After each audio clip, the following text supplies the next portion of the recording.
Gente, muito boa tarde. Recentemente no meu Instagram a gente fez uma enquete de qual assunto você gostaria que eu fizesse no meu próximo IGTV. Eu também estou lançando, além de no IGTV, esse vídeo vai ser lançado no YouTube, então se você não me segue lá no meu canal no YouTube, segue lá, se inscreve lá, bota lá no sininho para você receber notificações quando chegarem vídeos novos, tá bom? Já tem alguns vídeos muito legais lá. Continuem, por favor, dando seu retorno. Eu tento responder o máximo possível, porque afinal de contas eu tenho duas filhas, eu trabalho pra caramba, mas isso aqui também é o meu trabalho e eu quero cada vez mais dar atenção para as pessoas que estão dando seu feedback, que é uma coisa muito importante. Tá? Então, o tópico que foi escolhido, de todos os tópicos que foram escolhidos, foi coisas que eu vivi nos palcos. E uma das mais engraçadas foi que bom, eu vou falar no geral, algumas coisas no geral. Por exemplo, no México, quando eu fui para o México, eu não falava nada de espanhol, né? Então eu cheguei lá, para vocês terem uma ideia, uma das primeiras vezes que eu dei entrevistas lá no México, eu dei falando em inglês e eles botaram as legendinhas em espanhol, assim, na televisão para que pudessem entender o que eu estava falando, para os mexicanos poderem entender o que eu estava falando, porque eu ainda não me atrevia a falar espanhol no primeiro momento, era muito complicado, era muito não estava fluido, né, na minha boca, não estava aquelas palavras da língua estrangeira não estavam cabendo na minha boca ainda. Cantar é uma coisa, porque você já sabe aquelas palavras que você vai pronunciar de antemão, mas quando você tem que raciocinar e fazer e articular aquelas palavras enquanto está raciocinando, isso é muito difícil, muito complicado. Então eu lembro que uma vez eu estava lá cantando Past the Point of No Return, ou Já Não Há Retorno Mais, que o pessoal do Brasil conhece dessa forma, e de repente eu esqueci a letra. Se fosse no Brasil, sei lá, eu improvisaria uma letra que meio que coubesse, ou que meio que fizesse sentido. Às vezes você sabe tanto do personagem, mas tanto, que você consegue até botar uma nova rima, uma letra que tenha tudo a ver e que caiba na métrica, de tanto que você está mergulhado naquela história, já fez o espetáculo, já conhece do que se trata a cena. Mas ali no México eu não tinha esse conhecimento, estava bem no início da temporada e me deu um branco, né? E aí de repente eu comecei a cantar meio que misturando português, meio que misturando espanhol, italiano, inglês, porque deu um desespero, você não sabe o que fazer, não é? E claro que depois eu perguntei, não, vocês viram o que aconteceu e ninguém tinha nem percebido, pelo menos da companhia. O público com certeza percebeu. E para mim foi uma grande vergonha, mas essas coisas acontecem, principalmente quando você está cantando numa língua que não é a tua língua materna, que você ainda não domina.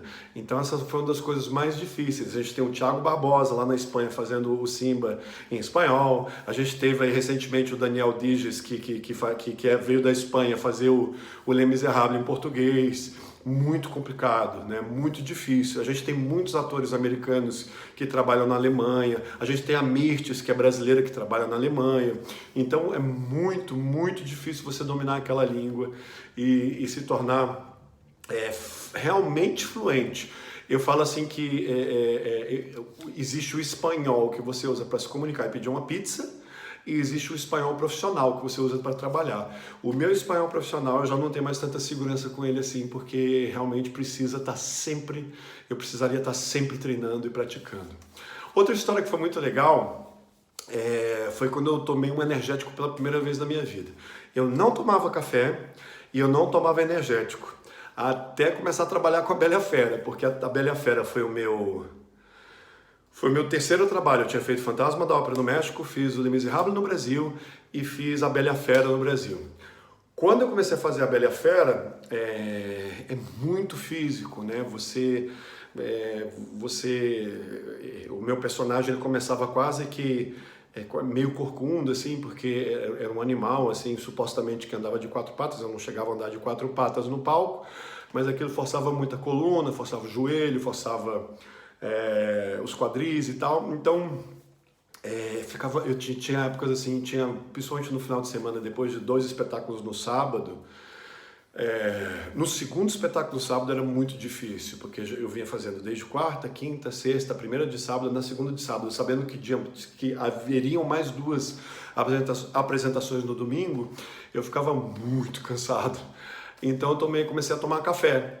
Aí teve uma hora que o café começou também a não fazer efeito, né? E aí eu tomei energético. E por coincidência, uma empresa de energéticos deu umas cortesias pra gente lá nos camarins. O nosso colega o Beto Marden, que era meu colega de Bela e a Fera, levou uma caixa de energético lá pro meu camarim. E aí eu resolvi, em vez de tomar não só um, tomei 2. E aí fiquei assim super pilhado e fiquei, nossa, que delícia, poxa, encontrei uma solução para os meus problemas para quando eu estiver muito cansado, emergencialmente eu vou tomar 2 Red Bulls, falei o nome da empresa, enfim, mas deixa para lá. Vou tomar 2 energéticos e foi ótimo e incrível, só que quando eu estava no palco cantando a música de encerramento do primeiro ato, que chama If I Can't Love Her, ou Sem Esse Amor, cara, teve uma hora, eu não sei se porque a pressão vocal dessa parte é muito, da segunda metade da canção pro final é muito forte. Quem não conhece, por favor, procure no YouTube. Sem Esse Amor, Saulo Vasconcelos, ou If I Can't Love Her, com qualquer intérprete americano, inglês, etc. E aí eu fiquei completamente... Me deu uma vertigem assim, me deu um apagão. Eu apaguei assim por 2, 3, 4 segundos. Me deu um preto, veio um preto assim, a visão ficou completamente preta, e aí eu me segurei assim, porque a cena onde eu cantava essa canção era no balcão, numa varanda de um castelo, de um suposto castelo que pertenceria à fera. E dali para até o chão era uma quedinha de 2,5 metros, que poderia, inclusive, se eu caísse de mau jeito, poderia ser inclusive fatal.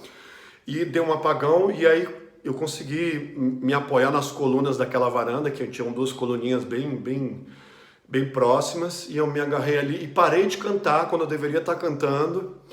E o mais impressionante foi que eu consegui voltar no meio. De repente, depois desses 4, 5 segundos, me veio uma consciência de onde é que eu tô. Eu tô no Teatro Abril, na época Teatro Abril, hoje Teatro Renault. Falei, tô na Bela e a Fera, em que parte da canção que tá? Tá em tal parte. E aí eu voltei na parte exata da canção e foi um sufoco. Eu nunca mais tomei energético na minha vida, não pelo menos antes de fazer um espetáculo como a Bela e a Fera. E não era raro, por falar em Bela e a Fera, era uma nota tão longa, mas tão longa, que exigia tanto vocalmente de mim, que às vezes, não era sempre, não era convulsão, mas eu ficava com um corpo meio tremido, assim. Talvez fosse uma espécie de convulsão, eu não sei dizer o termo médico, mas me dava uma tremedeira, assim, de tanto tempo que eu ficava sem respirar, segurando aquela nota final. Tá? Então eram 19 segundos, 20 segundos de nota final agudíssima. Então pode ser que se hiperventilasse, desse um trelelê no cérebro. Foi muito, esse dia do apagão foi muito esquisito. E por fim, já que a gente já está chegando ao fim, estamos com 8 minutos de vídeo. Tinha feito uma lista aqui, mas não vai dar tempo de falar de tudo, só temos 10 minutos.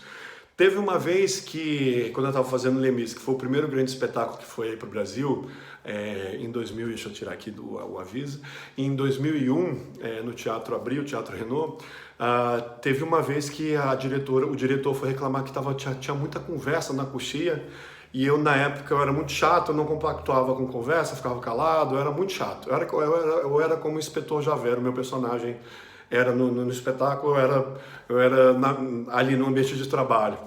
Então eu ficava no camarim, então comecei a ficar no camarim em vez de ficar na coxia, e ali a gente tem uma caixa de som que nos diz onde está no espetáculo, aproximadamente. Só que aquela caixa de som, ela tinha várias regulagens de volume e às vezes ela ficava muito alto. Então eu despluguei o som para não ficar... Me incomodava muito, era realmente muito alto.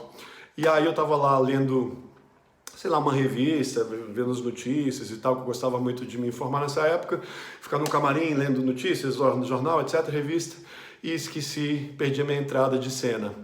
Cara, mas era para eu estar em cena e eu estava lá embaixo ainda, quando eu percebi, pelo som do camarim vizinho, que eu estava atrasado. Então eu demorei uns bons 10, 15 segundos para estar em cena, quando 10, 15 segundos atrás eu deveria já estar em cena. Então foi um desespero, eu fiquei completamente sem ar e foi um aprendizado para a vida. Assim. Não foi por mal, não foi por descaso, mas realmente foi um aprendizado para a vida. Espero que vocês tenham gostado. Até o próximo capítulo.